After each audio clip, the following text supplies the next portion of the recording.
mañana con 58 minutos, estamos con el ministro de Hacienda, Mario Marcel, nos acompaña, se suma también nuestro compañero de la huelga del Departamento de Prensa, Cristian Pino. ¿Cómo estás, Cris? Un gusto estar acá, Gracias muy por bien. estar con nosotros. Oye, Cris viene aquí como a poner la pelota en el piso literalmente, porque si hay alguien que sabe economía, no sé hacia su nivel, no. No, en pero, absoluto, pero casi, no te aburres, no, pero para está nada. todo el día ahí con su pizarrita, anotando, buscando y todo. Es Cristian Pino. Me ha hecho muy buenas preguntas. Es que por eso lo trajimos, por eso lo trajimos. Trato de entender las cosas para poder hacer preguntas que la gente entienda también y que pueda efectivamente comprender lo que se está discutiendo. Y entre ellas, ministro, lo aprovecho de saludar, ¿cómo está? Muy buenos días. Entre ellas, dos reformas estructurales que se están, una ya discutiendo y otra que está al menos con algún anuncio, que es la reforma de pensiones y que tiene que ver con lo que usted también ha sostenido, este 6% de cotización extraordinaria que va a cargo del empleador y que, entre otras características, no sería heredable. Aquí, ministro, surgen interrogantes en la gente. Por ejemplo, ¿se va a tocar mi salario? ¿Voy a recibir menos mes a mes con este 6%? ¿Qué significa ese 6%? ¿Si es heredable o no es heredable? ¿Qué va a pasar con aquello? Sí, bueno, primero que nada, ¿cierto? El 6% es una cotización de cargo del empleador. Es como si el empleador contribuyera, ¿cierto?, a un fondo en función de los trabajadores que tiene y los sueldos que les paga. Ahora, el tema de la heredabilidad, yo creo que lo primero que tenemos que tener claro es cuánto se hereda en el sistema que hoy día tenemos. Porque hoy día no todos los trabajadores generan herencia al fallecer.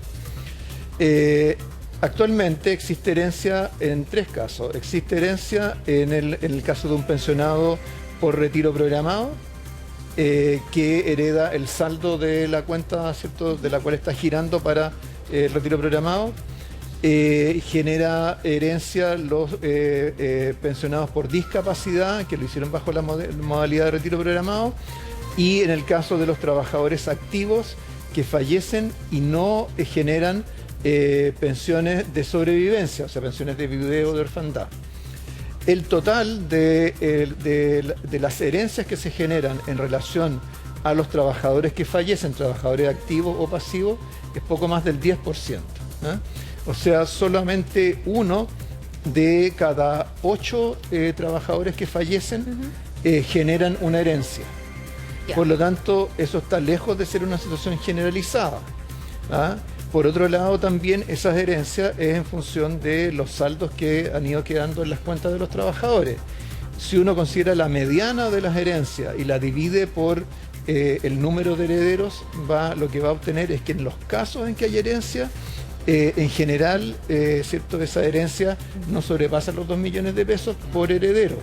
Entonces, esta idea de que hay aquí una situación... pero toda esta explicación es para decirnos no es heredable.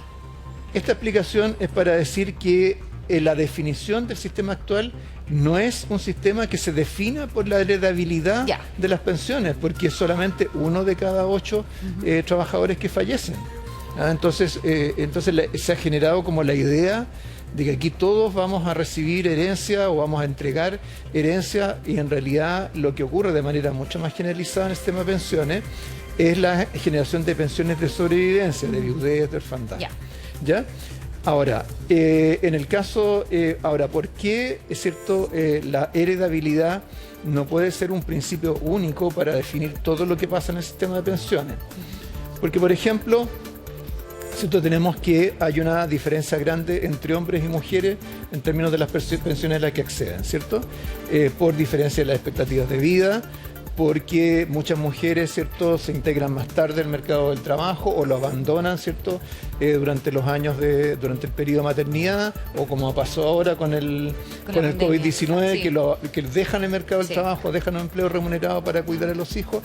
Entonces, eso va generando una diferencia muy grande entre hombres y mujeres que quisiéramos corregir.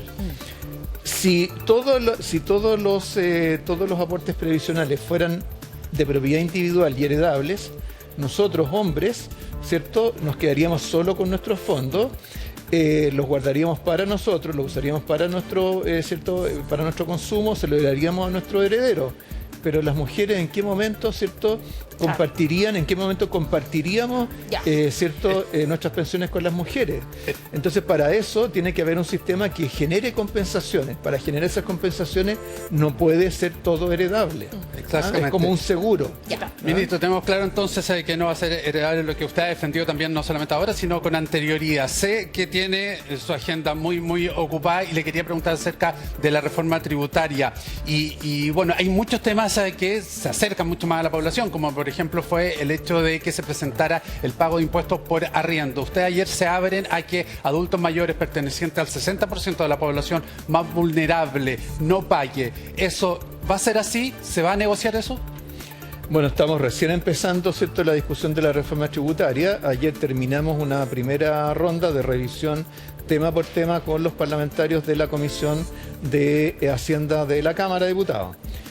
Algunos de ellos han ido adelantando ciertos criterios, cosas que no les parecen bien, otras que sí lo parecen. Este es uno de los temas que han surgido. Ahora van a venir 3 semanas de audiencias con gremios, con expertos, etcétera. Después vamos a hacer ya la discusión en particular, donde se van a presentar indicaciones en los casos que sea justificado.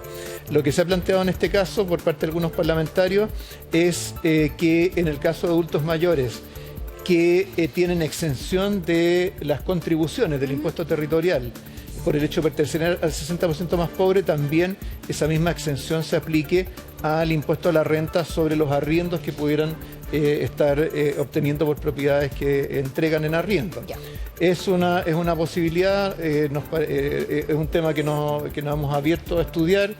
También se ha planteado, ¿cierto?, que respecto de los arriendos, igual como ocurre con los honorarios, haya un gasto imputado, ¿cierto? Hoy día cuando, ¿cierto?, una persona hace una declaración de impuestos y tiene ha estado boleteando, ha trabajado como trabajador independiente, ¿cierto?, como profesional independiente, se le permite descontar 30% del impuesto que le toca pagar por gastos imputados. Uno podría suponer que en el caso de los arriendos también ocurre algo parecido, ¿cierto?, porque el propietario a veces le paga a un corredor, ¿cierto?, tiene que encargarse de las reparaciones, de la mantención del inmueble, también se podría hacer algo parecido. Entonces, tenemos esa flexibilidad, tenemos esa apertura y es parte del trabajo legislativo. El trabajo legislativo siempre se puede mejorar las cosas. Y esa es la idea, po. Esa es la idea. Que vayamos mejorando. Exactamente. Ministro, ¿le parece que venga en otra oportunidad?